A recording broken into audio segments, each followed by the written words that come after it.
একটা কথা আছে, অতিবার বেরোনা ঝড়ে পড়ে যাবে। সাংবাদিক ইলিয়াসের জন্য অনেকটা পরিস্থিতি এমনই হয়ে গেছে।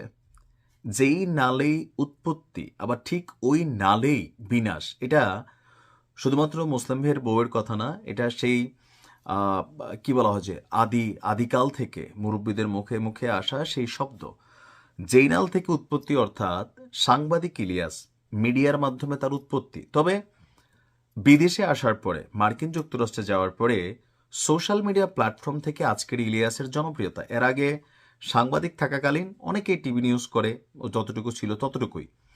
কিন্তু যখন আওয়ামী লীগের বিরুদ্ধে, বঙ্গবন্ধুর বিরুদ্ধে ধারাবাহিক বক্তব্য দিলেন, আহ, তার একটা ফলোয়ার শ্রেণী হয়ে গেল বিএনপি, জামাত বা আরও অনেকেই। ওই মুহূর্তে আওয়ামী লীগ বিরোধী যারা কোনো রকম ভূমিকা রাখতে পারে না, তাদের কাছে একটা হিরোইজম তকমা পেলেন। বাট 5ই আগস্ট পরবর্তী সময়ে সাংবাদিক ইলিয়াসের একের পর এক ভুল, এমনকি এখনও তিনি থামেন নাই। আপনারা অলরেডি জানেন তার ফেসবুকের 2টা ভেরিফাইড আইডি নাই। সর্বশেষ গেল 2 থেকে 3 দিন আগে ইউটিউবেও তাকে রেস্ট্রিকশন করে দেওয়া হয়েছে। অর্থাৎ যে প্ল্যাটফর্মগুলো থেকে তিনি ফলোয়ার বানাইছিলেন, মিলিয়ন মিলিয়ন তার সাবস্ক্রাইবার ছিল, সেই প্ল্যাটফর্মগুলোকে বন্ধ করে দেওয়া হচ্ছে। শুধুমাত্র তাই না, মার্কিন যুক্তরাষ্ট্রের যে নাগরিকত্বের জন্য তিনি বসেছিলেন, সেটাও কিন্তু বাদ হয়ে গেছে। কেন গেছে বিস্তারিত বলছি। এই সবগুলোই সাংবাদিক ইলিয়াসের সাথে ঘটছে। তবে এখনও তিনি নমনীয় না।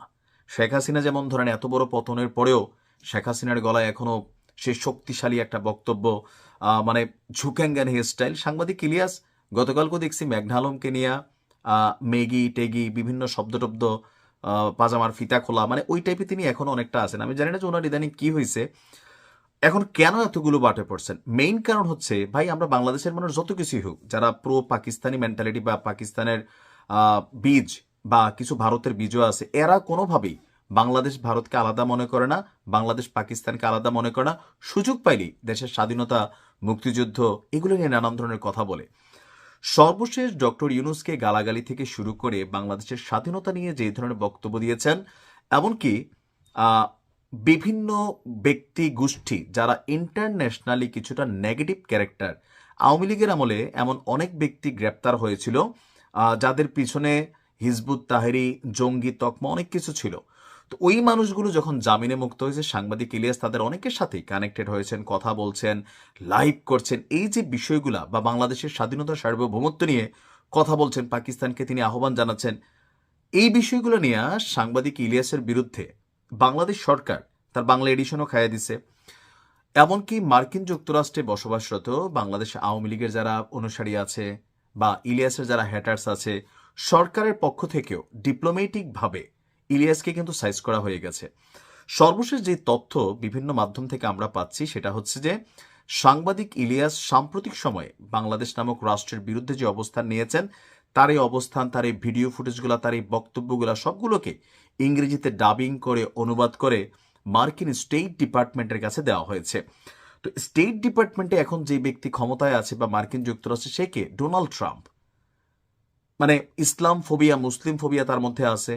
আর টেরোরিজম নিয়ে আমেরিকা খুবই খুবই খুবই গুরুত্বপূর্ণভাবে সবসময় বাংলাদেশ সহ ইসলামিক রাষ্ট্রগুলোকে দেখে, অথবা মার্কিন যুক্তরাষ্ট্রে বসবাসকারী কোনো নাগরিকের কোনো বক্তব্য, কোনো কানেক্টিভিটি, কোনো ছবি, কোনো অডিও ক্লিপ যখন কানেক্টেড হয়, তারা এটাকে ভেরিফাই করার পর ওই ব্যক্তিকে টার্মিনেট করার চেষ্টা করে।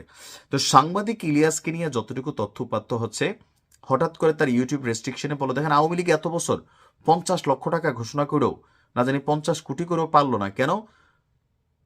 কারণ আমেরিকা তার বিষয়ে হস্তক্ষেপ নেয় নাই। তখন মনে করতো যে ইলিয়াস এক ধরনের কথা বলে, বা তখন কথার ভাষাগুলো একরকম ছিল।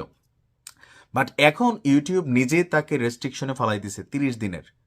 এরপর হচ্ছে ফেসবুকে তার শেষ, তার যে গণমাধ্যম বাংলা এডিশন শেষ। এখন দিন শেষে তার বিরুদ্ধে স্টেট ডিপার্টমেন্টে জঙ্গিদেরকে সহায়তা প্রদানকারী, অথবা বাংলাদেশ নামক রাষ্ট্র, যেটা মার্কিন যুক্তরাষ্ট্রের একটা বড় বিনিয়োগ কিন্তু বাংলাদেশে করে, অথবা বন্ধুসুলভ রাষ্ট্র, তো সেই রাষ্ট্রকে যখন অস্থিতিশীল করার চেষ্টা বা বিভিন্নভাবে যাদেরকে নিয়ে তিনি লাইভে কথা বলেন, এই বিষয়গুলো নিয়ে একটা পরিপূর্ণ ফাইল মার্কিন সরকারের হাতে গেছে। আর এগুলো যাওয়ার মানে তো বোঝেনি যে সাংবাদিক ইলিয়াসের এই মুহূর্তে আমেরিকাতে যে অবস্থান, তাকে যেই ওয়ান্টেড লিস্টে রাখা, বা অতীত তার বিরুদ্ধে যে অবস্থান, সব কিছু মিলায়া ইলিয়াস ভাইয়ের জবান হঠাৎ করে পিছলাই গেছে। আমার কাছে মনে হচ্ছে 5ই আগস্ট তিনি দেখবেন লাইভে আসেন, গেঞ্জির কলার এরকম একটা ব্যাকে একটা সোজা, এটা কিন্তু সাংবাদিক ইলিয়াসের মধ্যে আমরা দেখি নাই। গোছালো ছিলেন। অথবা তিনি একদিন লাইভে আসছেন গেঞ্জিটাই উল্টা। মানে সামহাও তিনি কিছুটা তো ডিসঅ্যাপয়েন্টেড অথবা ডিস্টারবেন্স, কার দ্বারা জানি না, কেন জানি না, বাট তিনি তার ট্র্যাক হারাই ফেলছেন। আর এই সব কিছুর কারণে সাংবাদিক ইলিয়াস এই মুহূর্তে তার কেরিয়ারে যেই মিডিয়া বা সোশ্যাল মিডিয়া কন্টেন্ট প্ল্যাটফর্ম বা তার যে বক্তব্যের জন্য তিনি ব্যক্তি ইলিয়াসে পরিণত হয়েছিলেন, আজকের দিনে সাংবাদিক ইলিয়াস বাংলাদেশে আওয়ামী লীগ তো তারা দেখতেই পারে না, সুযোগ পেলে মেরে ফেলবে। বিএনপি এক পয়সারও দাম দেয় না এখন আর ইলিয়াসকে। এনসিপি তারাও কিন্তু আপনি দেখেন 2-4 জন নেতা আছে, তারা একটু মূল্যায়ন করে। বাকিরা যেমন হান্নান মাসুদ ইলিয়াসরা দেখতে পারে না, তুষার দেখতে পারে, এরকম অনেকে আছে ইলিয়াসকে কেউ পছন্দ করে না। তো এরপরে ধরেন বাকিরা যারা মিডিয়াতে কাজ করে, বিভিন্ন সাংস্কৃতিক প্রতিষ্ঠানগুলো আছে, তারাও তারা দেখতে পারে না। এমনকি তিনি যখন বাংলাদেশের স্বাধীনতা দিবস নিয়ে কটূক্তি করেন, তখন রাজনীতি করে না, কিন্তু বাংলাদেশি তারাও তাকে পছন্দ করে না। শুধুমাত্র একটা শ্রেণীর মানুষ এখন পর্যন্ত আছে, জামাতের একটা অংশ, জামাত নিয়ে তিনি মাঝে মাঝে কটূক্তি করেন, এনসিপি নিয়ে কি পরিমাণ গালাগালি করছেন দেখছেন। তো সব কিছু মিলিয়ে ওনার যে অডিয়েন্স লেভেল তিনি হারাই ফেলতেছেন। এমনকি বাংলাদেশে ঠিক 5ই আগস্টের পরবর্তী সময় আসলে অ্যাজ এ হিরো যে উপাধিটা, বা বাংলাদেশে তিনি যেভাবে বুক ফুলাইয়া হাঁটতে পারতেন, আমার মনে হয় আজকের দিনে সাংবাদিক ইলিয়াস বাংলাদেশে গেলে আওয়ামী লীগ সরকারের সময় যে ভয়টা ছিল, এখন ঠিক সেম ভয় আছে। তিনি বাটে পড়বেন, তাকে মাইরো দেওয়া হইতে পারে, অনেক কিছু হইতে পারে। পিনাকির জন্য ঠিক সেম কাহিনী কিন্তু তৈরি হচ্ছে। তবে আমার মনে হয় সাংবাদিক ইলিয়াসের উচিত তিনি যেই ধাঁচে কথা বলেন, ধাঁচ পরিবর্তন করতে, অন্যকে সম্মান দিতে হবে। আপনার হাতে ভাই ফলোয়ার ছাড়া কিছু নাই তো। বাংলাদেশে আপনার কিছু অনুসারী আছে, তারা কি এক জায়গায় মব তৈরি করবে? এই মবের খেলাও কিন্তু শেষ হয়ে গেছে, বিএনপি চলে আসছে, মানে তারেক রহমান আসছে, এগুলো কন্ট্রোল হয়ে যাবে। দিন শেষে আসলে কি হবে? শ্রদ্ধা ভালোবাসার জায়গাটা যেখান থেকে তৈরি হয়েছিল, সাংবাদিক ইলিয়াস আমার কাছে মনে হচ্ছে আস্তে আস্তে উনি ওনার সব সেক্টরগুলা হারাই ফেলতেছেন। মানে এই যে আপনি আমাকে শুনতেছেন, এটা একটা প্ল্যাটফর্ম, ইউটিউব, ফেসবুক। তো এখানে যদি আমি কথাই বলতে না পারি, আরেকটা নতুন চ্যানেল করবো, আবার করবো, আমি নিজেও তো অনেক সময় এগুলোর বাটে পড়ি, তাই না? একটা চ্যানেল হারাইয়া সেটাকে রেজ করা খুবই কষ্টকর। আর যদি এই ধাঁচের বক্তব্য বন্ধ না হয়, হবে আপনি আরেকটা চ্যানেল করবেন, আপনার এই চ্যানেলটা নাই হবে, আপনি শত্রু তৈরি করবেন। আর বাংলাদেশের মানুষ যত পাগল হোক, রাজনীতিবিদদের গালাগালি করুক, দেশের 12টা বাজা গালাগালি করুক, কিন্তু রাষ্ট্রের স্বাধীনতা, সার্বভৌমত্ব, বিজয় দিবস, বঙ্গবন্ধু শেখ মুজিবুর রহমান, জিয়াউর রহমান বা এইরকম ক্যারেক্টারগুলোকে নিয়ে আপনি যখন বিকৃত অ্যাক্টিভিটিস করবেন, ভাই তারা যুগে যুগে ছিল, আছে, থাকবে, আপনিই থাকবেন না। মানুষকে সম্মান দিতে হবে, আপনি সম্মান পাবেন।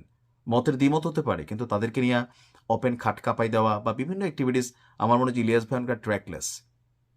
নিশ্চয়ই তিনি বুঝতে পারবেন। ভালো থাকবেন।